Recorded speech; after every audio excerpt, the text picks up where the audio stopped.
Hi S friends, welcome to Selvam academy. நம்ம இன்றைக்கி 10th Tamil புக்கில் இருக்கிற ஃபர்ஸ்ட் யூனிட்டை ஃபுல்லாக ரிவைஸ் பண்ண போகிறோம். ஓகேங்களா? 10th தமிழ் புக்கில் ஃபர்ஸ்ட் இருக்கிறது அன்னை மொழியே. சரிங்களா? அன்னை மொழியை எழுதினவர் யாருன்னு பார்த்தீங்கன்னா பாவலரேறு பெருஞ்சித்திரனார். ஓகேவா? அன்னை மொழியை எழுதியவர் பாவலரேறு பெருஞ்சித்திரனார். அன்னை மொழியே அது ஒரு டைம் சும்மா வாசித்து பாருங்கள்.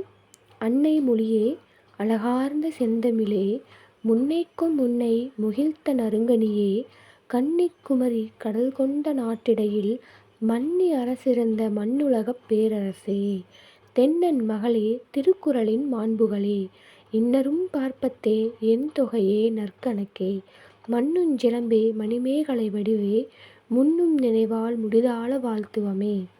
இதை இப்படியும் கேட்கலாம், இல்லைனா செப்பரிய நின்பெருமை இதை எழுதினவர் யாரும் கேட்கலாம். சரிங்களா? செப்பரிய நின்பெருமை அப்படிங்கிறது அன்னை மொழியே அப்படிங்கிற தலைப்புக்கு கீழே வருது. ஓகேவா? அழகார்ந்த செந்தமிழே இதுவும் அன்னை மொழியே அப்படிங்கிற தலைப்புக்கு கீழே வருது. அப்போது அன்னை மொழியே, செப்பரிய நின்பெருமை, அழகார்ந்த செந்தமிழே இது எல்லாமே ஒன்று தான். சரிங்களா?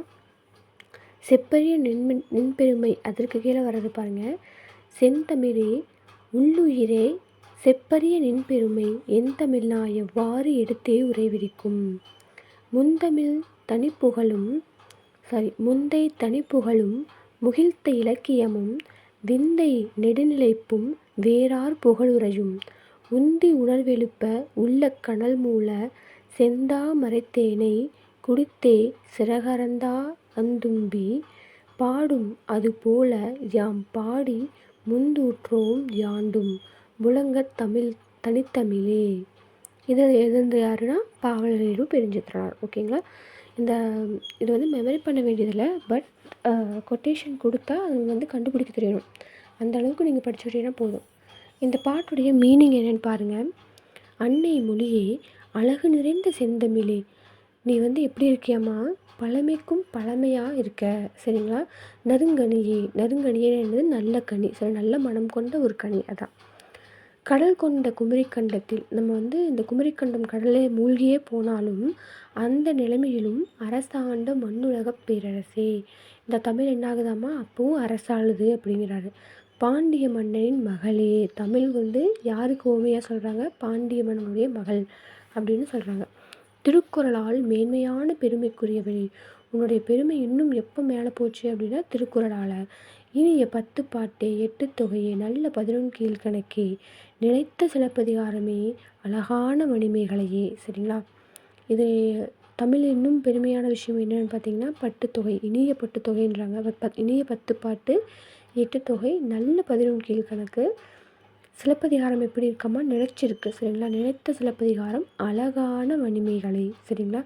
இது எல்லாமே எப்படி இருக்காமா? பொங்கி எழும் நினைவுகளால். இது அத்தனையும் எனக்குள்ளே வரும்பொழுது ஒரு இனம் புரியா ஒரு சந்தோஷம் வருது. ஸோ இந்த நினைவால் தலை வணங்கி வாழ்த்துகின்றோம் அப்படிங்கிறாரு. செழுமை மிக்க தமிழே எமக்குயிரே, இந்த செழுமையான தமிழ் தான் எனக்கு உயிர்.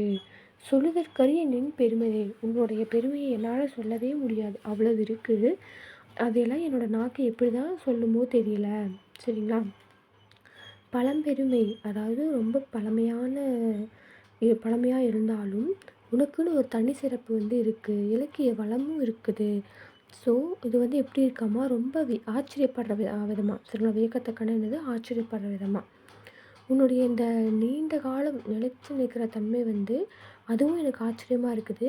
வேற்று மொழியார் வேறு நாட்டவங்க எல்லாம் வேறு தாய்மொழி கொண்டவங்க அவங்கெல்லாம் உன்னை இவ்வளோ புகழ்ந்து பாடும் பொழுது உன்னை பற்றி எனக்கு இன்னும் உன் மேலே ஒரு மரியாதை கூடுது அப்படின்னு சொல்லுவாங்க. ஒரு பற்றுணர்வு இன்னும் எழுப்புது. ஸோ எப்படின்னாம்மா தனித்தமிழ் எந்த மாதிரி இருக்குது அப்படின்னா, வண்டு செந்தாமரை தேனை குடித்து அந்த தேனுக்கு மயங்கி அதையே சுற்றிகிட்டே இருக்கும். சரிங்களா? அந்த மலரை சுற்றி வண்டு ரீங்காரம் விட்டுட்டே இருக்குன்னு சொல்லுவாங்க. சரிங்களா? அந்த மாதிரி அந்த தமிழ் என்ன ஆகுதாம்மா, எங்களுடைய நாக்கை நாங்கள் அந்த தமிழை சுவைச்சு அது எங்களோட உள்ளத்தில் அந்த தமிழ் அந்த அளவுக்கு ஒரு இது மாதிரி இருக்குது. சரிங்களா? அதை நாங்கள் என்ன பண்ணுறோம் அப்படின்னா, உன் பெருமையை எங்கும் முழங்குகின்றோம். உன்னுடைய பெருமையை நாங்கள் மட்டும் வச்சுக்காமல் எல்லாத்துக்கும் கொடுக்கணும்னு நினைக்கிறோம் அப்படின்னு சொல்கிறாரு. சரிங்களா? நெக்ஸ்ட்டு பாருங்கள், கீழே நூல்வெளி. பாவலரேறு பெருஞ்சித்திரனாரின் கனிச்சாறு தொகுதி 1 தொகுப்பிலிருந்து இருவேறு தலைப்புகளில் உள்ள பாடல்கள் தமிழ்த்தாய் வாழ்த்தும் முந்தூற்றும் யாண்டும் பாடமாக இடம்பெற்றுள்ளன. ஓகேவா? இது எப்படி கொஸ்டின் கேட்பாங்க அப்படின்னா, கனிச்சாறு இது வந்து எழுந்து யாருன்னு கேட்டாங்கன்னா பாவலரேறு பெருஞ்சித்திரனார். அன்னை மொழியவும் கனிச்சாறு இது ரெண்டுமே யார் எழுதியிருக்காருன்னா பாவலரேறு பெருஞ்சித்திரனார் தான். கனிச்சாறு அப்படிங்கிறதுல ஃபஸ்ட்டு பார்ட் இருக்கும் பார்த்திங்களா, அந்த ஃபஸ்ட்டு பார்ட்டு அந்த கனிச்சாறுன்ற புக்கில் இருந்து ஃபஸ்ட்டு பார்ட்டை 2ஆக பிரிச்சுருக்காங்க. என்னென்ன தலைப்புனா தமிழ்த்தாய் வாழ்த்தும் முந்தூற்றும் யாண்டும். சரிங்களா? தமிழ்த்தாய் வாழ்த்தும் முந்தூற்றும் யாண்டும். இப்போ இந்த ரெண்டும் சேர்ந்து தான் நமக்கு அன்னை மொழியே அப்படின்ற தலைப்பு கீழே வந்திருக்கு. சரிங்களா? கனிச்சாறுன்ற ஒரு இதில் இருந்து தான் அந்த பார்ட் 2ஆக பிரித்து தான் என்னென்ன வந்திருக்காம தமிழ்த்தாய் வாழ்த்தும் முந்தூற்றும் யாண்டும் வந்திருக்கு. சரிங்களா? அந்த தமிழ்த்தாய் வாழ்த்தும் முந்தூற்றும் யாண்டும் சேர்த்து தான் அன்னை மொழின்னு கொடுத்துருக்காங்க. ஓகேவா? ஸோ தென்மொழி தமிழ் சிட்டு இதழ்களின் வாயிலாக தமிழுணர்வை உலகெங்கும் பரப்பியவர். இவர் வந்து தமிழ் மொழியை உலகெங்கும் பரப்பியிருக்காரு. யார் பரப்புனார்? பாவலரேறு பெருஞ்சித்திரனார். ஓகேவா? பாவலரேறு பெருஞ்சித்திரனார் வந்து இந்த தமிழ் மொழியை உலகெங்கும் பரப்பியிருக்காரு. எது மூலமாக பரப்புனார் அப்படின்னா இதழ்கள். என்ன இதழ்கள்? தென்மொழி தமிழ் சிட்டு அப்படிங்கிற 2 இதழ்கள் மூலமாக தமிழ் உணர்வை எல்லாருக்கும் பரப்பியிருக்காரு. இவருடைய இயற்பெயர் பார்த்திங்கன்னா துரை ராசமாணிக்கம். ஓகேங்களா? துரை ராசமாணிக்கம். இவர் வந்து உலகியல் நூறு, பாவிய கொத்து, இன்சுவை என்பது, மகுவஞ்சி, பள்ளிப்பறவைகள், நூறாசிரியம், கனிச்சாறு அப்படின்ட்டு ஒரு 7 புக் வந்து எழுதியிருக்காரு. ஓகேங்களா? 7 நூல்களை படைத்துள்ளார். இவரின் திருக்குறள் மெய்ப்பொருளுரை தமிழுக்கு கருவூலமாக அமைந்துள்ளது. என்ன புக்காமா? திருக்குறள் மெய்ப்பொருளுரை. சரிங்களா? திருக்குறள் மெய்ப்பொருளுரை அப்படிங்கிற புக்கு வந்து தமிழுக்கு கருவூலமாக அமைஞ்சிருக்கு. இவரது நூல்கள் நாட்டுடைமையாக்கப்பட்டுள்ளன. ஓகேங்களா? இவருடைய நூல்கள் எப்படி இருக்காமா? நாட்டுடைமை ஆயிடுச்சு அப்படிங்கிறாங்க. கீழே பாருங்கள், கற்றவை கற்ற பின்னு கீழே பாருங்கள். நற்றினை நல்ல குறுந்தொகை 500 ஒத்த 10 ஓங்கு பரிபாடல் கற்றிருந்தார் ஏத்தும் கலையோடு அவம்புறமின்றி இத்திருந்த 8 தொகை. ஓகேவா? அதாவது 8 தொகை நூல்கள் என்னென்ன அப்படின்னு ஷார்ட்கட் வைக்க தெரியாதவங்களுக்காக இந்த பாட்டு. நற்றினை நல்ல குறுந்தொகை 500 ஒத்த 10 ஓங்கு பரிபாடல் கற்றறிந்தார் ஏற்றும் கலியோடு அகம்புறமின்றி இத்திருந்த 8 தொகை. ஓகேங்களா? நற்றினை சொல்லிட்டாங்க. நல்ல குறுந்தொகைனா குறுந்தொகை, 500 ஒத்த பரிபாடல் ஒத்த 10 அப்படின்னா 10 ஓங்கு பரிபாடல்னா பரிபாடு. இதுலேயே 5 வந்துருச்சு. கற்றறிந்தார் ஏத்தும் கலியோடு அப்போ அது என்னது? கலித்தொகை. அகம்புறம் என்றுனா அகநானூறு புறநானூறு. இத்திறந்த 8 தொகை. இது வந்து 8 தொகை நூல்கள். ஓகேங்களா? நெக்ஸ்ட்டு கீழே பாருங்கள். சாகும்போதும் தமிழ் படித்து சாக வேண்டும், எந்தன் சாமலிலும் தமிழ் மணந்து வேக வேண்டும். இது ரொம்ப இம்பார்ட்டண்ட். இதை சொன்னது யார் அப்படின்னு பார்த்தீங்கன்னா கா சச்சிதானந்தன். ஓகேங்களா? நெக்ஸ்ட்டு பாருங்கள், உரைநடை உலகம். அதில் யார்? பாவனார் பார்வையில். இப்போ நம்ம பார்த்தது யார் அப்படின்னா பாவலரேறு. இப்போ பார்க்க போகிறது பாவனார். ரெண்டும் கன்ஃபியூஸ் பண்ணிக்காதீங்க. பாவனார் வேறு, பாவலரேறு வேறு. ஓகேங்களா? ஸோ பாவனார் பார்வையில் தமிழ் சொல் வளம். இங்கே என்னென்னு பாருங்கள், நாடும் மொழியும் நமதிரு கண்கள். ஓகேவா? நாடும் மொழியும் நமதிரு கண்கள் என்கிறார் பாரதியார். சொன்னது யார்? பாரதியார். கால வெள்ளத்தால் கரைந்து போன மொழிகளுக்கிடையில் நீந்தி தன்னை நிலைநிறுத்தி கொண்டுள்ளது தமிழ். என்ன வளம் இல்லை இந்த திருநாட்டில். இது சொன்னது யார்? பாரதியார் தான். செந்தமிழ் மொழி, அது என்ன மொழியை சொல்லியிருக்காருன்னா செந்தமிழ் மொழியை சொல்லியிருக்காரு. தமிழ்மொழி உலகின் மூத்த மொழியாகவும் உயர்தனி செம்மொழியாகவும் திகழ்கிறது. நமக்கே தெரியும் தமிழ் மொழி தான் வந்து மூத்த மொழி, அதே மாதிரி செம்மொழியாகவும் இருக்குது அப்படின்ட்டு. சொல்வளம் நிறைந்த நிலைத்த மொழியாக விளங்குகிறது. ஸோ தமிழில் வந்து ஏராளமான சொல்வளம் வந்து இருக்குது, அதே மாதிரி நிலைத்த மொழியாகவும் இருக்கிறது. ஒவ்வொன்றையும் தனித்தனியான சொற்களை கொண்டு சொற்பஞ்சம் இல்லாமல் அழைப்பது தமிழ் மொழியின் தனிச்சிறப்பு. ஓகேங்களா? எந்த ஒரு வார்த்தை எடுத்தாலும் அதுக்குன்னு நிறைய மீனிங் வந்து இருக்கும், நிறைய மாற்று வேறுபெயர்கள் வந்து இருக்கும். சரிங்களா? அதைத்தான் சொல்கிறாங்க. ஒவ்வொன்றையும் தனித்தனியான சொற்களை கொண்டு, ஒன்றுக்கும் தனித்தனியாக வேறு பேர் வந்து இருக்கும். ஸோ எப்படி இருக்காமல் சொற்பஞ்சமே தமிழில் கிடையாத அளவுக்கு இருக்குது. அது வந்து தமிழுடைய தனிச்சிறப்பு அப்படின்றாங்க. இந்த சிறப்பினை ஆய்வு செய்த அறிஞர்களும் பாவனார் குறிப்பிடத்தக்கவர். இதை வந்து நிறைய பேர் ரிசர்ச் பண்ணியிருக்காங்க. அதில் இம்பார்ட்டண்ட் யாருன்னா பாவனார். ஓகேங்களா? மொழி ஞாயிறு என்று போற்றப்படும் பாவனாரின் தமிழ் சொல்வளம் பற்றிய கருத்துக்களும் விளக்கங்களும் தமிழ் மொழி மீதான பெருமிதத்தை மிகுதிப்படுத்துகின்றனர். ஓகேவா? ஸோ பாவலரேறு அவரும் வந்து தமிழ் மொழியை உயர்த்தி தான் பேசியிருப்பார். பாவனார் இவரும் வந்து தமிழ் மொழி உயர்த்தி தான் பேசியிருக்காரு. எப்பயுமே ஒன்று படிச்சுட்டு நெக்ஸ்ட்டு போகிறீங்க அப்படின்னா அந்த ப்ரீவியஸாக என்ன படிச்சிங்கன்றதை ப்ரெசென்ட்டாக படிக்கிறது கூட கம்பேர் பண்ணி பாருங்கள். ஓகேங்களா? இது வந்து உங்களை மெமரி பவரை பூஸ்டப் பண்ணும். இப்போ நம்ம பாவலரேறு பெருஞ்சித்திரன்னு பார்த்தோம். அவருடைய இயற்பெயர் என்னது? துரை ராசமாணிக்கம். ஓகேங்களா? இப்போ பார்க்குறது யார்? பாவனார். இவருடைய இயற்பெயர் என்னது? இயற்பெயர் கிடையாது, இவர் வந்து என்னன்னு சொல்கிறாங்க, மொழி ஞாயிறுன்னு சொல்லுவாங்க. ஓகேவா? இது வந்து ஒரு பட்ட பேர் மாதிரி தான். ஓகேவா? ஸோ பாவனாருடைய பேர் என்னன்னு கேட்டாங்க, இது மொழி ஞாயிறு. மொழி ஞாயிறுன்னு அழைக்கப்படுவர் யாருன்னா பாவனார். ஓகேங்களா? நெக்ஸ்ட்டு ஒரு நாட்டின் வளமும் அங்கு வழங்கும் சொற்களின் வளமும் தொடர்புடையன என்கிறார். ஸோ நாட்டோட வளமும் அங்கே இருக்கிற சொற்கள் வளமும் ரெண்டும் ஒன்றோட ஒன்று லிங்கில் இருக்குதுன்னு சொன்னது யார்? பாவனார். ஓகேவா? சொல்வளம் நாட்டு வளத்தை உணர்த்துகிறது. ஓகேங்களா? இலையின் வன்மை மென்மை இதை வச்சு அந்த தன்மையை பொறுத்து தாள், ஓலை, தோகை, இலை என தமிழில் பல வகை பெயர்கள் அமைந்திருக்கின்றன. ஓகேங்களா? அந்த இலையோட வன்மை மென்மை இந்த ரெண்டு தன்மையை பொறுத்து அந்த இலைகளுக்கு வேறு வேறு பேர் இருக்காமல் ஓலை, தோகை, இலைன்ட்டு நிறைய பேர் வந்து தமிழில் வச்சுருக்காங்க அப்படின்றாங்க. ஃபார் எக்ஸாம்பிள் இங்கிலீஷில் வந்து இது லீஃப்னு ஒரே வார்த்தையை சொல்லிடுவாங்க. அது எந்த மரமாக இருந்தாலும் இலையாக இருந்தாலும் எல்லா மரத்தினுடைய இலையும் லீஃப்னு ஒரே வார்த்தையில் சொல்லியிருப்பாங்க. ஆனால் தமிழில் அப்படி கிடையாது. ஒரு ஒரு மரத்தினுடைய தன்மையை பொறுத்து அந்த இலைகளுக்கான பேர் வந்து வேறு வேறு வேறு மாதிரி சேஞ்ச் ஆகும். ஓகேங்களா? நெக்ஸ்ட்டு பாருங்கள், விளைபொருட்களின் மிகுதியாலும் சொல்வளம் பெருகிறது. சொல்வளம் வந்து எப்படியெல்லாம் அதிகரிக்குது அப்படின்னா விளைபொருள் அதிகரித்தா கூட சொல்வளம் அதிகரிக்கும் அப்படிங்கிறாங்க. ஃபார் எக்ஸாம்பிள் தமிழ்நாட்டில் வந்து எக்கச்சக்கமான நெல் வகைகள் வந்து இருக்குது. அதில் குறிப்பிட்ட நெல் வகைகளை சொல்லணும் அப்படின்னா செந்நெல், வெண்ணெல், கார்நெல், சம்பா, மட்டைன்னு ஒரு 5 டைப் இருக்குது. ஓகேங்களா? இதில் சம்பாவுக்கு மட்டும் நிறையா பேர் வந்து இருக்குது. ஒரு 6 பேர் வந்து இருக்குது. சம்பாவுக்கு மட்டும் என்னென்ன பேர் இருக்குதுன்னு பாருங்கள். ஆவிரம்பூ சம்பா, ஆனைக்கொம்பன் சம்பா, குண்டு சம்பா, குதிரைவாலி சம்பா, சிறுமணிச்சம்பா, சீரகச்சம்பா. ஓகேங்களா? ஆவிரம்பூ சம்பா, ஆனைக்கொம்பன் சம்பா, குண்டு சம்பா, குதிரைவாலி சம்பா, சீரகச்சம்பா, சிறுமணிச்சம்பா. ஓகேங்களா? இதெல்லாமே சம்பாவோட வேறு பெயர்கள். நெக்ஸ்ட்டு பாருங்கள், வரகு, காடைக்கன்னி, குதிரைவாலி. சரியா? வரகு, காடைக்கன்னி, குதிரைவாலி போன்ற தானியங்கள் இதெல்லாம் வந்து தானியம். வரகு, காடைக்கன்னி, குதிரைவாலி இந்த மாதிரி தானியங்கள் வந்து தமிழ்நாட்டை தவிர வேறு எங்கேயுமே விளையாது அப்படிங்கிறாங்க. ஓகேவா? பயிர்களின் அடிப்பகுதி, கிளைப்பகுதி, பயிர் இருக்குது அப்படின்னா அந்த பயிருடைய அடிப்பகுதியும் கிளைப்பகுதியும் இலை, காய்கனி, தோல், மணி இது எல்லாமே எப்படின்னா இளம் பயிர் முதலானவற்றை குறிப்பதற்கு ஏராளமான தமிழ் சொற்கள் உள்ளன. ஒன்றுக்கும் ஒரு பேர் இருக்குது அப்படின்றாங்க. ஓகேவா? அவற்றை வகைப்படுத்துவதன் மூலம் தமிழ் சொல்வளம் பாவனாரால் பதிவு செய்யப்பட்டுள்ளது. இது வந்து எப்படியெல்லாம் சொல்லணும் அப்படிங்கிறத பாவனார் வந்து ரெஜிஸ்டர் பண்ணியிருக்காருன்றாங்க. ஓகேங்களா? ஃபார் எக்ஸாம்பிள் அடியின் பெயர் வகை. அடிக்கு வந்து எப்படியெல்லாம் பேர் வச்சுருக்காங்கன்னு பார்க்கலாம். தாவரங்களின் அடிப்பகுதியை வெவ்வேறான சொற்களால் குறிப்பிடப்படும் வழக்கம் யாரால் தெரியப்பட்டது? பாவனாரால் தெரியப்பட்டது. சரியா? நம்மளும் பார்க்கலாம் வாங்க. நெல், கேழ்வரகு இது ரெண்டும் எப்படி சொல்லுவாங்கன்னா தாள்னு சொல்லுவாங்க. ஓகேவா? நெல், கேழ்வரகு இதோட அடிப்பகுதி என்னது? தாள். நெல்லும் கேழ்வரகு இதோட அடிப்பகுதி தாள். கீரை வாழையும் தண்டுன்னு சொல்லுவாங்க. கீரை தண்டு, வாழைத்தண்டுன்னு கேள்விப்பட்டிருக்கீங்க. ஸோ கீரை, வாழை, தண்டு. நெட்டி, மிளகாய் செடி ரெண்டும் என்னென்னா கோல். சரிங்களா? நெட்டும் மிளகாய் செடி என்னது? கோல். இந்த நெட்டியும் மிளகாய் செடி எப்படி குச்சி மாதிரி இருக்குமாம். ஸோ அது வந்து கோல் அப்படிங்கிறோம். கரும்பு, களி. கரும்பு பார்த்தா எப்படி இருக்கும்?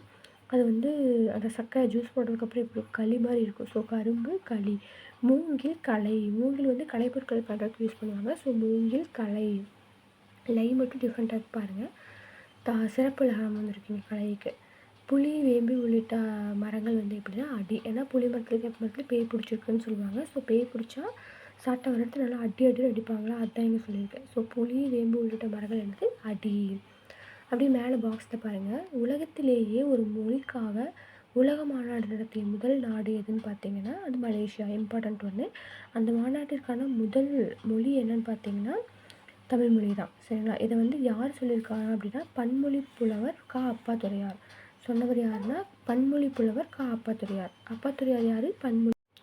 நெக்ஸ்ட்டு பாருங்கள், கிளைப்பெயர் வகை பாருங்கள். ஓகேவா? தாவரங்களின் அடிப்பகுதியிலிருந்து கிடைத்து செல்லும் கிளைகளுக்கு தனிப்பெயர்கள் வழங்கப்படுகின்றன. ஓகேவா? தாவரத்துலேருந்து தாவரத்தினுடைய அடிப்பகுதியிலேருந்து ஒரு கிளையாக போகும் தெரியுமா, அது ஒன்றுக்கும் ஒரு பேர் வந்து இருக்குது அப்படிங்கிறாங்க. ஸோ அடிமரத்தினின்று பிரியும் மிகப்பெரிய கிளை தான் என்னது அடிமரத்திலிருந்து போகிற மிகப்பெரிய கிளை என்னது கவை. கவையிலிருந்து போகிறது என்னது கொம்பு அல்லது கொப்பு. நான் சொன்னேன்ல மாட்டு கொம்பு வந்து எங்கே இருக்கும் நெத்தியில். ஸோ இதே மாதிரி மரத்துக்கு கொம்பு எங்கே இருக்கும் கவையில். ஓகேங்களா. ஸோ அடிமரத்திலிருந்து பிரியும் மிகப்பெரிய கிளை வந்து கவை. கவையிலிருந்து பிரிவது கொம்பு அல்லது கொப்பு. அந்த கொம்பு மேலே யாராச்சும் ஏறினாங்கன்னா என்ன வந்துடும் கோவம் வந்துடும் இல்லையா. ஸோ கொம்பிலிருந்து பிரிவது சினை. ஓகேங்களா. கொம்பிலிருந்து பிரிவது சிறுகிளை. கொம்பிலிருந்து பிரிவது சிறுகிளை. ஒரு குட்டியாக அதாவது கொம்பு மேலே யாராவது சின்ன பசங்க மேலே ஏறிக்கலாம். ஸோ சிறுகிளை. கொம்பிலிருந்து பிரிவது என்னது சிறுகிளை. சின்ன பசங்களை தவிர வேறு யாராச்சும் ஏறினாங்கன்னா கோவம் வந்துடும். ஸோ அந்த கிளையிலிருந்து பிரிவது என்னது சினை. கோவம் வந்தால் என்ன சொல்லுவோம் போதும் போதும்னு சொல்லுவோம். ஸோ சினையிலிருந்து பிரிவது போத்து. அப்பவும் ஏன்னா என்ன பண்ணுவோம் குச்சி எடுத்து அடிப்பேன்னு சொல்லலாம். ஸோ போத்திலிருந்து பிரிவது குச்சி. குச்சியிலிருந்து பிரிவது குச்சி எடுத்து அடிக்கிறேன் உனக்கு இனிக்குது நான் சொல்கிறேன் அப்படிம்பாங்களா. ஸோ குச்சியிலிருந்து பிரிவது இனிக்கு. ஓகேவா என்று பாவனார் எடுத்து காட்டியுள்ளார். ஓகேவா. மறுபடியும் சொல்கிறேன். அடிமரத்திலிருந்து பிரியும் மிகப்பெரிய கிளை என்னது கவை. கவையிலிருந்து பிரிவது கொம்பு அல்லது கொப்பு. கொம்பு அல்லது கொப்பிலிருந்து பிரிவது சிறு கிளை. சிறு கிளையிலிருந்து பிரிவது சினை. சினையிலிருந்து பிரிவது போத்து. போத்திலிருந்து பிரிவது குச்சி. குச்சியிலிருந்து பிரிவது இனுக்கு. ஓகேங்களா. நெக்ஸ்ட்டு பாருங்கள். இலைப்பெயர் வகை பார்த்தீங்க. ஒவ்வொரு தாவரத்தின் இலைக்கும் வேறு பெயர் இருப்பதும் காய்ந்த இலைக்கு கூட வேறு பெயர் இருப்பதும் இவரால் எடுத்துக்காட்டப்பட்டுள்ளது. ஓகேங்களா. ஃபார் எக்ஸாம்பிள் புளி வேம்பு இது ரெண்டே எப்படி சொல்லுவோம். புளி மரத்தும் வேப்ப மரத்துக்கும் என்ன சொல்லுவோம் இலை. ஓகேவா. வேப்ப இலை புளி இலை புளி இலை வேப்ப இலைன்னு கேள்விப்பட்டிருக்கோம். நெக்ஸ்ட்டு நெல்லும் தாளும் எப்படி சொல்லுவோம்னா தாள். ஓகேவா. நெல் தாள் புல் தாள். ஓகேவா. நெல்லும் புல் என்னது தாள். நெல் புல் ஆகியவற்றின் இலைப்பெயர் வகை என்னன்னா தாள். நெல் கேழ்வரகு ஆகியவற்றின் அடிப்பெயர் வகை என்னது தாள். நெல் புல் ஆகியவற்றின் இலைப்பெயர் வகை என்னது தாள். ஓகேங்களா. ரெண்டு பேர் தாள் தான். சோலை தோகை மேலே கொடுத்துட்டாங்க. சோளமும் கரும்பு என்னது தோகை. ஓகேங்களா. சோளமும் கரும்பு என்னது தோகை. சோளம் கரும்பு இது ரெண்டனுடைய இடைப்பெயர் வகைன்னு கேட்டாங்கன்னா அது வந்து என்னது தோகை. சோளம் கரும்பினுடைய இடைப்பெயர் வகை என்னது தோகை. தென்னை பனை ஓலை. தென்னையும் பனை என்னது ஓலை. ஸோ காய்ந்த தாளோ இல்லது தோகை. ஓகே. காஞ்சி போன தாளோ இல்லை தோகையோ அதை வந்து சண்டுன்னு சொல்லுவோம். இதே காய்ந்த இலையை சருகுன்னு சொல்லுவோம். அதுவும் இவரால் தான் தெரிஞ்சது நமக்கு. ஓகேங்களா. நெக்ஸ்ட்டு குலைப்பெயர் வகை. குலைப்பெயர் வகை பாருங்கள். காய்கள் கனிகள் ஆகியவற்றை மொத்தமாக தொகுதியாக காய்த்திருப்பதற்கும் தாவரங்களுக்கு ஏற்ப வேறு பேர் உள்ளது. அதாவது கொத்து கொத்தாக காய்ச்சிருக்குன்னு சொல்லுவாங்க தெரியுமா. அதை வந்து ஒரு ஒரு காய் அந்த ஒரு ஒரு தாவரத்தை பொறுத்து சேஞ்ச் பண்ணுறாரு. அவரை துவரை கொத்து. ஓகேங்களா. அவரை கொத்து துவரக்கத்துன்னு சொல்லுவோம் இல்லையா. ஸோ அவரையும் துவரை கொத்து. இதே கொடி முந்திரி திராட்சை எல்லாம் பார்த்தீங்கன்னா குலை திராட்சை குலை கேள்விப்பட்டிருக்கோமா. அவரை கொத்து துவரை கொத்து திராட்சை குலை. அதனால் திராட்சை அப்படிங்கிறது வந்து குலை. வாழைத்தாறு. வாழைத்தாறு எல்லாருக்குமே தெரியும். கேழ்வரகு கதிர். கேழ்வரகு என்ன சொல்லுவாங்க கதிர். ஓகேவா. கேழ்வரகு கதிர். நெக்ஸ்ட்டு பாருங்கள். பழத்தோல் பெயர் வகை அப்படின்னா மிக மெல்லிய பழத்தோல் வகை வந்து தொலி அப்படிம்போம். ரொம்ப சாஃப்டாக இருக்கிற தோலை வந்து தொலி. இதே அந்த பழத்தோலுடைய மேற்பகுதி வந்து கொஞ்சம் திண்ணமாக இருந்துச்சுன்னா அது தோல். இதே வன்மையாக அதாவது ரொம்ப சாஃப்ட்டும் இல்லாமல் ஒரு மாதிரி இருந்துச்சு அப்படின்னா அது ஓடு. சரிங்களா. ஓடு. அந்த முழுச்சுரையனோட ஓடு என்ன சொல்லுவோம் குடுக்கைன்னு சொல்லுவோம். முழுச்சுரையனுடைய ஓடை குடுக்கைன்னு சொல்லுவோம். தேங்காயோட மேற்பகுதியை வந்து மட்டை அப்படின்னு சொல்கிறோம். ஓகேங்களா. நெக்ஸ்ட்டு தாவரங்களில் விளையும் தானியங்களில் மணி என்போம். ஓகேங்களா. தாவரங்களில் விளையிற தானியத்தை வந்து மணின்னு சொல்லுவோம். இந்த மணி வந்து நிறைய டைப்பில் வந்து நமக்கு இருக்குது. ஃபார் எக்ஸாம்பிள் பாருங்கள். தானியங்களில் வந்து எப்படிலாம் நம்ம வேறு பேர் வச்சு சொல்லலாம் அப்படின்னு பார்த்திங்கன்னா நெல் புல் கம்பு இதையெல்லாம் எப்படி சொல்லலாம் அப்படின்னா கூலம் அப்படின்னு சொல்லுவாங்க. நெல்லும் புல்லும் கம்பு நெல் புல் கம்பு இதெல்லாம் வச்சு நம்ம கூழ் பண்ண முடியும். ஸோ கூலம். அவரை உளுந்து என்னது பருப்பு தானே. ஸோ அது வந்து பயிர் ஷார்ட்கட்டு. அவரை பருப்பு உளுந்து பருப்பு மாதிரி அவரை பயிர் உளுந்து பயிர். வேர்க்கடலை கொண்டை கடலை கடலை தான். கத்திரி மிளகாய் விதை நமக்கு தெரியல. கத்திரி விதை மிளகாய் விதை கேள்விப்பட்டிருக்காங்க. ஸோ கத்திரி மிளகாய் விதை. புளியும் காஞ்சிரை எனது பேய்க்கு தான் அடையாளம். ஸோ வந்து நச்சு மரம். காஞ்சிரைங்கிறது நச்சு மரம். புளியும் காஞ்சிரை. இந்த காஞ்சூரியன் இல்லை புளி மரத்தை பார்த்து என்ன பண்ணுவோம் கால் தேதறிக்க ஓடுவோம் இல்லையா. ஸோ கால். வேம்பு ஆமணுக்கு முத்து. சரிங்களா. வேப்ப முத்து ஆமணுக்கு முத்துன்னு சொல்லுவாங்க. ஸோ வேம்பு ஆமணுக்கு முத்து. மாப்பனை என்னென்னா கொட்டை. மாங்கொட்டை பனங்கொட்டைன்ற மாதிரி மாப்பனை வந்து கொட்டை. தென்னை வந்து தேங்காய். ஸோ தென்னை மரத்தில் தேங்காய் இருக்கும். ஸோ தென்னை தேங்காய். அவரை துவரை முதிரை ரேன்னு வரும் சரிங்களா. அவரையும் துவரையும் முதிரை. இளம்பயிர் வகைகள் பாருங்கள். தாவரங்களின் இளம் பருவத்தையும் ஓகேங்களா. தாவரங்களின் இளம் பருவத்தையும் பல்வேறு சொற்களின் மூலமாக அறியலாம். தாவரத்தில் இருக்கிற இளம்பயிரை எப்படியெல்லாம் சொல்லலாம் அப்படின்னா, இப்போ பார்த்திங்கன்னா நெல், கத்திரி முதலியவற்றின் இளநிலை நாற்று ஓகேவா. கத்திரி நாற்று, நெல் நாற்றுன்னு சொல்லுவோம். அந்த மாதிரி நெல்லும் கத்திரியோட இளநிலை வந்து நாற்று எனவும், மாப்புளி வாழை இதெல்லாத்தையும் கன்று சரி, மாங்கன்று, புளியங்கன்று, வாழைக்கன்றுன்னு சொல்லுவோம் இல்லையா. ஸோ இதெல்லாத்தையும் கன்று எனவும் வழங்கப்படுகிறது. பிள்ளை என்பது தென்னையின் இளநிலையை குறிக்கின்றது. தென்னம்பிள்ளை அப்படின்னு சொல்லுவாங்க. பனையின் இளநிலையானது மடலி அல்லது வடலி ஓகேங்களா. பனையை வந்து என்ன சொல்லுவோம், மடலி அல்லது வடலி. பனசொல் வகையை பாருங்கள். அதாவது வித்து வகை, வேர் வகை, பூ வகை, காய் வகை, கனி வகை அப்படின்ட்டு ஒரு 20க்கும் மேலே இருக்கிற தாவரங்களுடைய பல்வேறு பகுதிகள் குறிக்கும் வேறு சொல்ல வந்து யார் கண்டுபிடிச்சிருக்கா அப்படின்னா பாவனார் சொல்லியிருக்காரு. 20க்கும் மேற்பட்டதை கண்டுபிடிச்சிருக்காரு ஓகேவா. சொல்வளம் நிறைந்த மொழியானது அது பயன்படுத்தப்படும் நாட்டின் வளத்தையும் நாகரிகத்தையும் உணர்த்துவதுடன் பொருளை கூர்ந்து நோக்கி நுண்பாகுபாடு செய்யும் மக்களின் மதிநுட்பத்தையும் உணர்த்துகிறது ஓகேங்களா. அதாவது சொல்வளம் நிறைந்த மொழி அப்படிங்கிறது எப்படி இருக்கும் அப்படின்னா, அது பயன்பாட்டில் இருக்கிற அந்த நாட்டுடைய வளத்தையும் நாகரிகத்தையும் சேர்த்தே வந்து சொல்லிடும் அப்படின்னு சொல்கிறாரு. இது வந்து அங்கே வாழ்கிற மக்களுடைய மதிநுட்பத்தை வந்து உணர்த்துது, அறிவாற்றலை உணர்த்துது அப்படிங்கிறாங்க. இதை பகுத்தும் தொகுத்தும் கொடுத்தவர் யாருன்னு பார்த்தீங்கன்னா பாவனார் தான் சரிங்களா. மொழி ஞாயிறு என்று அழைக்கப்படுவது யார், பாவனார். சொல்லுவோம். பாவனாருடைய ஃபுல் பேர் என்னன்னு பார்த்தீங்கன்னா தேவநேய பாவனார் ஓகேவா. இவர் வந்து சொல்லாராய்வு கட்டுரைகள் அப்படின்னு ஒரு நூல் வந்து எழுதியிருக்காரு. அந்த நூல் இருக்கிற தமிழ்ச்சொல் வளம் தான் நமக்கு வந்து பாடமாக கொடுத்துருக்காங்க ஓகேவா. சொல்லாய்வு கட்டுரைகள் எழுதுனது யார், பாவனார். சொல்லாய்வு கட்டுரை பாவனார். அதாவது பாவனார் நம்ம இதுக்கு முன்னாடி பார்த்த பாவலரேறு 2 பேருமே தமிழை பற்றி தான் சொல்லியிருப்பாங்க. ஸோ பாவலரேறு என்ன பண்ணியிருப்பார் அப்படின்னா தென்மொழி தமிழ்ச்சொற்று அப்படிங்கிற இதழ் மூலமாக தமிழ் உணர்வை எல்லா இடத்துக்கும் பரப்பியிருப்பார். அதே மாதிரி நிறைய நூல்கள் வந்து எழுதியிருப்பார். என்னென்னது, பள்ளிப்பறவை, மகபூவஞ்சி, நூறாசிரியம், கனிச்சாறு, என்சுவை என்பது, இந்த மாதிரி நிறையா வந்து எழுதியிருப்பார். அது வந்து யார், நம்ம பாவலரேறு. பட் பாவனார் அப்படிங்கிறவர் இவர் என்ன பண்ணியிருக்காருன்னா சொல்லாராய்வு கட்டுரைகள் ஓகே, சொல்லாய்வு கட்டுரைகளை வந்து எழுதியிருக்காரு. அதில் தமிழ்ச்சொல் வளம் வந்து நமக்கு பாடமாக கொடுத்துருக்கு. இக்கட்டுரையில் சில விளக்க குறிப்புகள் வந்து மாணவர்களின் புரிதலுக்காக சேர்க்கப்பட்டுள்ளன. அது தேவையில்லை. நெக்ஸ்ட் பாருங்கள். பல்வேறு இலக்கண கட்டுரையும் மொழி ஆராய்ச்சி கட்டுரைகளையும் எழுதியவர் பாவனார் ஓகேவா. இலக்கண கட்டுரை, மொழி ஆராய்ச்சி கட்டுரை இதெல்லாமே யார், பாவனார். இலக்கண கட்டுரை, மொழி ஆராய்ச்சி பண்ணுறாரு அப்படின்னாலே யார், பாவனார். அதே மாதிரி இலக்கணத்தை பற்றி வந்துச்சுனாலும் அது யார், பாவனார் ஓகேங்களா. இவர் வந்து யார் அப்படின்னா தமிழ் சொல்லாராய்ச்சியில் உச்சம் தொட்டவர். சொல்லாராய்ச்சினாலே யார் தான், பாவனார் தான். ஸோ தமிழ் சொல்லாராய்ச்சியில் உச்சம் தொட்டவர் யார், பாவனார். செந்தமிழ் சொற்பிறப்பியல் அகர முதலி திட்ட இயக்குனராக பணியாற்றியவர் ஓகேவா. செந்தமிழ் சொற்பிறப்பியல் அதே வந்துருச்சு செந்தமிழாக இருந்தால் யார் தான், பாவனார் தான் வருவான். அகர முதல திட்ட இயக்குனராக பணியாற்றினார். என்ன இயக்குனர், அகர முதல திட்ட இயக்குனர். அதுலேயும் தமிழ் வர மாதிரி பார்த்துக்கோங்க. உலக தமிழ் கழகத்தை நிறுவி தலைவராக இருந்தார். உலக தமிழ் கழகத்தை நிறுவி அதுக்கு தலைவராகவும் இருக்கார். நெக்ஸ்ட்டு கீழே பாருங்கள். அலைகடல் தாண்டி மலைகள் பல கடந்து எத்திசையிலும் பரவிய தமிழினத்தின் ஒரு பதிவு என்னன்னு பாருங்கள். இது இம்பார்ட்டன்ட் பாக்ஸு. கடல் கலந்து முதலில் செறியது எந்த மொழியில், தமிழ் தான். போர்ச்சுகீசிய நாட்டில் இருக்கிற லிஸ்பன் ஓகேங்களா. அந்த போர்ச்சுகீசிய நாட்டோட தலைநகர் தான் என்னது, லிஸ்பன்.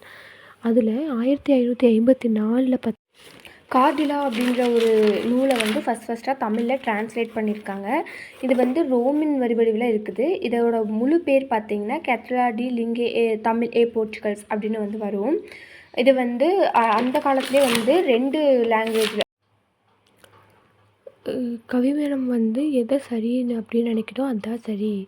அதே மாதிரி செல்வந்தருக்காகவோ இல்லை வந்து நம்ம பதவிக்கோ வந்து எதுக்குமே வந்து அது அடிப்படையாது அப்படிங்கிறாங்க. பிறருக்கு பகிர்ந்து கொடுக்கும் பண்பு வந்து இருக்குது அப்படின்றாங்க. மாற்றம் என்பது இதோட மானிட தத்துவம். ஸோ இதெல்லாம் என்னென்னா நீங்கள் கீழே அவருடைய கவிதை படித்து பார்த்தீங்கனாலே அந்த மீனிங் வந்து புரியும். அதைத்தான் வந்து மேலேயும் கொடுத்துருக்காங்க ஓகேவா. ஸோ கவிதை ஜஸ்ட் ரீட் அவுட் பண்ணிட்டு போயிடுங்க. நான் ரீட் அவுட் பண்ணி காட்டுறேன். கவிஞன் யாரோன் காலக்கணிதம் கருப்படு பொருளை உருப்பட வைப்பேன். புவியில் நானோர் புகழுடை தெய்வம். பொன்னினும் விலைமிகு பொருளென் செல்வம். இவை சரியென்றால் இயம்புவதென் தொழில். இவை தவறாயின் எதிர்ப்பதென் வேலை. ஆக்கல் அழித்தல் அழித்தல் இம்மூன்றும் அவனும் யானுமே அறிந்தவை அறிக. செல்வந்தர் கையில் சிறைப்பட மாட்டேன். பதவி வாளுக்கும் பயப்பட மாட்டேன். பாசம் மிகுந்தேன் பற்றும் மிகுந்தேன். ஆசை தருவன அனைத்தும் பற்றுவேன். உண்டாயின் பிறர் உண்ணத் தருவேன். எல்லாயின் எமர் இல்லம் தட்டுவேன். வண்டாய் எழுந்து மலர்களில் அமர்வேன். வாய்ப்புறத்தேனை ஊர்ப்புறந்தருவேன். பண்டூர் கம்பன் பாரதி தாசன் சொல்லாதன சில சொல்லிட முனைவேன். புகழ்ந்ததால் என்னுடல் புல்லரிக்காது. இகழ்ந்தால் என் மனம் இறந்து விடாது. வளர்மார் கவிகள் வாக்கு மூலங்கள். இறந்த பின்னாலே எழுதுக தீர்ப்பு. கல்லாய் மரமாய் காடு மேடாக மாறாதிருக்கையான் வனவிலங்கல்லன். மாற்றம் எனது மானிட தத்துவம். மாறும் உலகின் மகத்துவம் அறிவேன். எவையவை தீமை எவையவை நன்மை என்பதறிந்து ஏகுமின் சாலை. தலைவர் மாறுவர் தர்பார் மாறும். தத்துவம் மட்டுமே அட்சய பாத்திரம். கொள்வோர் கொள்க குறைப்போர் குறைக்க. உள்வாய் வார்த்தை உடம்பு தொடாது. நானே தொடக்கம் நானே முடிவு. நான் உரைப்பதுதான் நாட்டின் சட்டம். இதை சொன்னது யார்? கண்ணதாசன். இதோட மீனிங் தெரியல அப்படின்னா நம்மளுடைய ப்ரீவியஸ் வீடியோவில் நான் போட்டிருப்பேன், அதை போய் செக் பண்ணிட்டு வாங்க. டேரெக்டாக நூல்வழி போயிடலாம். ஓகேங்களா? காலக்கணிதம் அப்படிங்கிறத எழுதுனது யாருன்னு பார்த்தீங்கன்னா நம்ம கண்ணதாசன். ஓகேங்களா? ஸோ இது கண்ணதாசன் கவிதைகள் அப்படிங்கிற தொகுப்புக்கு கீழே தான் காலக்கணிதம் வருது. காலக்கணிதம் எங்கே வருது? கண்ணதாசன் கவிதைகள் அப்படிங்கிற தொகுப்புக்கு கீழே வருது. ஓகேங்களா? கண்ணதாசனுடைய இயற்பெயர் என்னன்னு பார்த்தீங்கன்னா முத்தையா. ஓகேவா?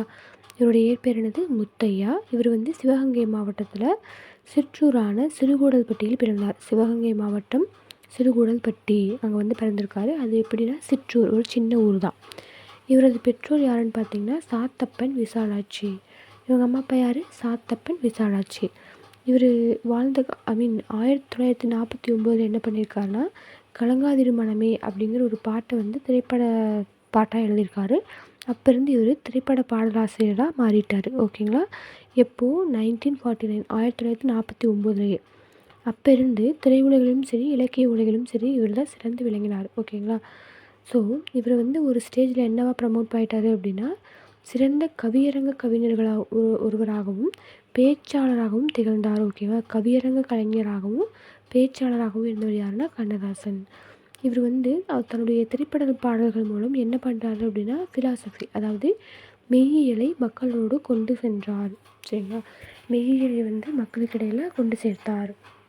சேரமான் காதலி அப்படிங்கிற ஒரு புதினம், சேரமான் காதலி அப்படிங்கிற ஒரு புதினத்திற்காக சாகித்ய அகாதமி விருது வாங்கியிருக்காரு. ஓகேவா? சாகித்ய அகாதமி விருது வாங்கியிருக்காரு. இவர் தமிழ்நாட்டு அரசின் அரசவை கவிஞராகவும் சிறப்பு பெற்றார். ஓகேங்களா? தமிழ்நாட்டு அரசின் அரசவை கவிஞராக ஆக்கப்பட்டு சிறப்பு பெற்றார். நெக்ஸ்ட்டு கீழே பாருங்கள், கவிச்சக்கரவர்த்தியும் கவியரசும். அது ஒரு கம்பராமாயணத்தில் கம்பர் ஒரு லைன் எழுதியிருப்பார். நதியின் பிழை என்று நறும்புணரின்மை அன்றே பதியின் பிழை என்று பயந்து நம்மை புறந்தாள். மதியின் பிழை என்று மகன் பிழை என்று மைந்த விதியின் பிழை நீ இதற்கென்ன வெகு கொண்டதென்றாள். அதாவது கம்பன் என்ன சொல்கிறார் அப்படின்னா நதியில் அந்த குப்பை கசடெல்லாம் இருக்குது அப்படின்னா அது நதியோட தப்பு கிடையாது. நறும்புணரின்மை, இது பிரித்தெழுதுகளை கேட்பாங்க. நறும்புணரின்மைனா நறும் கூட்டல் புனல் கூட்டல் இன்மை. நறும் அப்படின்னா என்ன அப்படின்னு பார்த்தா நல்ல மனம் தான் நறும்னு சொல்லுவோம். புனல் அப்படின்னா ஆறு அல்லது நீர். சரிங்களா? புனல் அல்லது ஆறு அல்லது நீர். இன்மை அப்படின்னா இல்லாமை. ஓகேங்களா? ஸோ இது நறும்புணல் இன்மை, அந்த நீரோட தப்பும் கிடையாது, அந்த ஆறோட தப்பும் கிடையாது அப்படின்றாங்க. பதியின் பிழை என்று, பதினா யார் அப்படின்னா ஊர் நகரம். பதிங்கிறது என்னது? ஊர் இல்லைன்னா நகரம் சொல்லுவாங்க. ஸோ ஊரோட தப்பு இல்லை. பயந்து நம்மை புறந்தாள், பயந்துட்டு என்ன திட்டக்கூடாது. சரிங்களா? நெக்ஸ்ட்டு மதியின் பிழை என்று, மதினா பொண்ணோட தப்பு இல்லை. மகன் பிழை என்று, அவன் மகன் தப்பும் இல்லை. மைந்த அவன் மகன் தப்பும் இல்லை. விதியின் பிழை, இது விதியோட பிள்ளை தான், விதியோட தப்பா அப்படின்னு சொல்கிறாங்க. நீ இதற்கென்ன இது பண்ணுற, இது விதியோட தப்பு, நீ இதற்கு போய் என்னை திட்டிட்ட அப்படின்னு சொல்கிறாங்க. கம்பர் இதுலேருந்து என்ன சொல்ல வராரு அப்படின்னா எதையுமே ஆராய்ஞ்சு பார்க்காம இவன் தான் தப்பு பண்ணியிருப்பான் நம்ம கற்பனையிலேயே தீர்மானம் பண்ணுறது தெரியுமா, அதைத்தான் சொல்லியிருக்காங்க. அது கண்ணதாசனுடைய ஸ்டைலில் அவர் எப்படி சொல்லியிருக்காருன்னா, நதி வெள்ளம் காய்ந்து விட்டால் நதி செய்த குற்றம் இல்லை, விதி செய்த குற்றம் என்று வேறு யாரம்மா அப்படின்னு ரொம்ப எளிமையாக எல்லாருக்கும் புரிகிற மாதிரி சொல்லியிருக்காரு. ஓகேங்களா. நெக்ஸ்ட் அதுக்கு கீழே பாருங்கள், கண்ணதாசனின் கவியரங்க கவிதை. இது வந்து ஜஸ்ட்டு கேட்குறதுக்கு சான்ஸ் இருக்குது, ஒரு லைன் மட்டும் கொடுத்து கேட்பாங்க. ஸோ ரீட் அவுட் மட்டும் பண்ணிக்கோங்க. ஓகேவா. கதிர் வெடித்து பிளம்பு விழ கடல் குதித்து சூடாற்ற முதுமை மிகு நிலப்பரப்பின் முறப்பிறப்பித்தே தோன்றிவிட நதி வருமுன் மணல் தருமுன் நலம் வளர்ந்த தமிழனங்கே பதிமதுரை பெருவெளியில் பாண்டியர் கை பார்த்தவளே, நின்னை யார் வணங்குவதும் நீ என்னை வாழ்த்துவதும் அன்னை மகற்கிடையே அழகில்லை என்பதால் உன்னை வளர்த்து வரும் ஒன்புகழ் சேர் தன் புலவர் தன்னை வணங்குகின்றேன் தமிழ் புலவரே வாரியரே. இது வந்து என்ன கேட்பாங்க அப்படின்னா, அன்னை மகற்கிடையே அழகில்லை என்பதால். இந்த லைன் யார் சொல்லியிருப்பாங்கன்னா கண்ணதாசன். ஓகேங்களா. நெக்ஸ்ட்டு ஃபைனல் விரிவானம் வந்தாச்சு. விரிவானத்தை எழுதுனது யார் அப்படின்னா பா. சிங்காரம். என்ன தலைப்புலன்னா புயலிலே ஒரு தோணி. புயலிலே ஒரு தோணிங்கிறவ எழுதுனது யார்? பா. சிங்காரம். ஓகேங்களா. இவர் வந்து 2ஆம் உலகப்போர் நடந்துட்டு இருந்த டைமில் தான் இது எழுதியிருப்பார். அப்போ இவர் எங்கே இருப்பார் அப்படின்னா இந்தோனேஷியாவில் இருந்திருப்பார். ஓகேங்களா. இந்தோனேஷியாவில் இருந்திருப்பார். அப்போ வந்து 2ஆம் உலகப்போர் நடந்திருக்கும். இந்த விரிவானம் பார்க்காதவங்க ஆல்ரெடி நான் வீடியோ போட்டிருக்கேன், அதை பார்த்துட்டு வந்து அதை வேணால் பார்த்துக்கோங்க. நம்ம இதில் இம்பார்ட்டன்ட் பாயிண்ட்ஸ் மட்டும் பார்க்கலாம். ஓகேங்களா. தொங்கான். தொங்கான்னா வந்து கப்பல். கப்பித்தான். கப்பித்தான்னா யார்? தலைமை மாலுமி, கேப்டன். ஓகேங்களா. நெக்ஸ்ட்டு பாருங்கள் சிப்பம். சிப்பம்னா வந்து கட்டு. முன்னாடி பார்த்தீங்கன்னா தெரியும், மூட்டை சிப்பம்னு சொல்லியிருப்பாங்க. அப்போ வந்து மூட்டைக்கட்டு. சிப்பம்னா வந்து கட்டு. பவ்வம் கடல். பவ்வம்னா என்னது? கடல். பறவை மீன் அப்படின்னா பறக்கும் மீன். பறவை மீனுங்கிறது வந்து பறக்கும் மீன். அவுளியா மீன் அப்படிங்கிறது வந்து கடற்பசு. சரிங்களா. அவுளியா மீன் என்னது? கடற்பசு. கேப்டன் வந்து எந்த மொழியில் கற்றிருப்பாருன்னா சீனமும் மலாயும் கலந்த மொழியில் கற்றிருப்பார். ஓகேவா. சீனம் மலாய் இந்த ரெண்டும் கலந்த மொழியில் கற்றிருப்பார். என்னென்னு கற்றிருப்பார் அப்படின்னா, இனிமேல் பயம் இல்லை, நம்ம 2 நாளில் கரையை பார்த்துடலாம் அப்படின்னு சொல்லி கற்றிருப்பார். ஸோ இந்த கடற்கூத்தெல்லாம் முடிஞ்சு 5 நாளைக்கு அப்புறம் அவங்க வந்து சாயங்காலமாக பினாங்கு அப்படிங்கிற துறைமுகத்தை ரீச் பண்ணுறாங்க. ஓகேவா. பினாங்கு அப்படிங்கிற துறைமுகத்தை ரீச் பண்ணுறாங்க. உடனே எல்லோரும் பிலாவான்னு கத்துறாங்க. ஓகேவா. அங்கேருந்து ஒரு ஜப்பானிய அதிகாரி வந்து நீங்கள் தமிழோன்னு கேட்குறாங்க. தமிழோன்னு என்னது? நீங்கள் தமிழனா அப்படின்ட்டு. இங்கே இருக்கிறவங்கள யாமஸ்தா அப்படிங்கிறாங்க, அதாவது அமனக தமிழன் தான் அப்படின்னு சொல்கிறாங்க. ஸோ பிலாவானா என்னது? இந்தோனேஷியாவில் ஒரு இடம் தான் வந்து பிலாவான். கீழே நூல்வெளி பாருங்கள். புலம்பெயர்ந்த தமிழர்கள் பற்றிய முதல் புதினம் எது அப்படின்னு கேட்டால் புயலிலே ஒரு தோணி தான். சரியா. புலம்பெயர்ந்த தமிழர்கள் பற்றிய முதல் புதினம் எது? புயலிலே ஒரு தோணி. இந்த நூலாசிரியர் யாருன்னா பா. சிங்காரம். 1920 1997 வரைக்கும் வாழ்ந்திருக்காரு. 20-97 வரைக்கும். சரிங்களா. இந்தோனேஷியாவில் இருக்கும்போது தான் தென்கிழக்காசிய போர் வந்து நடக்குது. அந்த சூழ்நிலையில் மலேசியாவுக்கும் இந்தோனேஷியாவுக்கும் இருக்கிற ஒரு நிகழ்வை தான் வந்து இந்த ஒரு பகுதியில் சொல்லியிருப்பார். கற்பனை படைப்பு தான் அதிகமாக இருக்கும். அதில் வந்து கடற்கூத்து அப்படிங்கிற அத்தியாயத்தில் சுருக்கப்பட்ட பகுதி தான் இது. ஓகேங்களா. கடற்கூத்து அப்படிங்கிற ஒரு அத்தியாயத்திலிருந்து சுருக்கப்பட்ட பகுதி தான் புயலிலே ஒரு தோணி. ஓகேங்களா. இந்த சிங்காரம் வந்து இங்கே சிவகங்கை மாவட்டத்தில் தான் பிறந்திருப்பார். கண்ணதாசன் எங்கே? அவரும் சிவகங்கை மாவட்டம். எந்த ஊர்? சிற்றூர் எதுன்னு கேட்டிங்கன்னா சிறுகூடல்பட்டி. ஆனால் இவர் என்னது? சிங்கம்புணரி. ஓகேவா. சிங்கம்புணரி. பூவை சேஞ்ச் பண்ணலாமா? ஸோ பா. சிங்காராம புணரியை மாற்றிடலாமா? அதனால் சிங்கம்புணரியை பிறந்தார். இவர் வந்து ஒரு வேலை விஷயமாக்கத்தான் வந்து இந்தோனேஷியா போயிருப்பார். அது முடிஞ்சதுக்கப்புறம் எகெயின் வந்து இந்தியா வந்திருப்பார். வந்ததுக்கப்புறம் தினத்தந்தி அப்படிங்கிற ஒரு நாளிதழில் வந்து பணியாற்றிருப்பார். ஓகேவா. நியூஸ் பேப்பர் தான், நாளிதழில் வந்து நியூஸ் பேப்பர். தினத்தந்தி அப்படிங்கிற இதில் வந்து ஒர்க் பண்ணிருப்பார். இவர் அன்றைய சூழலில் அப்போவே வந்து இவருடைய சேவிங்ஸ் எவ்வளோ வந்துருக்குது? 7.5 லட்சம். அதை அப்படியே என்ன பண்ணியிருக்காரு அப்படின்னா மாணவர்களின் கல்வி வளர்ச்சிக்காக கொடுத்துருக்காரு. ஓகேங்களா. அதுக்கு கீழே பாருங்கள், தொன்று தொட்டு இன்று வரை நின்று நிலவும் ஊர்களில் ஒன்று முந்தோன்றிய மூத்தக்குடின்னு சொல்லுவாங்க. இது எப்படி வேணால் கேட்பா. அந்த ஊரில் எதுன்னு கேட்டால் திண்டுக்கல் பக்கத்தில் இருக்கிற சிறுமலை. முன் தோன்றிய மூத்தக்குடி ஊர் எதுன்னு கேட்டால் அதுவும் சிறுமலை தான். இது வந்து சிலப்பதிகாரத்தில் இருக்கும். இளங்கோவடிகள் வந்து அவ்வளோ அழகாக சொல்லியிருப்பாங்க. என்னென்னா, வாழையும் கமுகும் தாழ்குலை தொங்கும் மாவும் பலாவும் சூழடுத்து ஓங்கிய தென்னவன் சிறுமலை திகழ்ந்து தோன்றும். அதாவது வாழை மரமும் பாக்கு, அந்த மாமரம், வாழை மரம், புளி மரம், இந்த மாதிரி நிறைய எக்கச்சக்கமான மரங்கள் வந்து பூத்து குலுங்குற ஒரு இடமா வந்து பாண்டிய மன்னன் ஆட்சி பண்ணிகிட்ருக்கிற திண்டுக்கல்லோட கடைசி பகுதியான சிறுமலை வந்து இருக்குது அப்படிங்கிறத இதோடைய மீனிங். அது அன்றிலிருந்து இப்போ வரைக்கும் அப்படியே இருக்குது அப்படின்னு சொல்லியிருக்காங்க. ஓகேவா. ஓகே, அவ்வளோதான். அவ்வளோதான் நம்ம வந்து 10th ஃபஸ்ட் யூனிட் வந்து பார்த்துட்டோம்.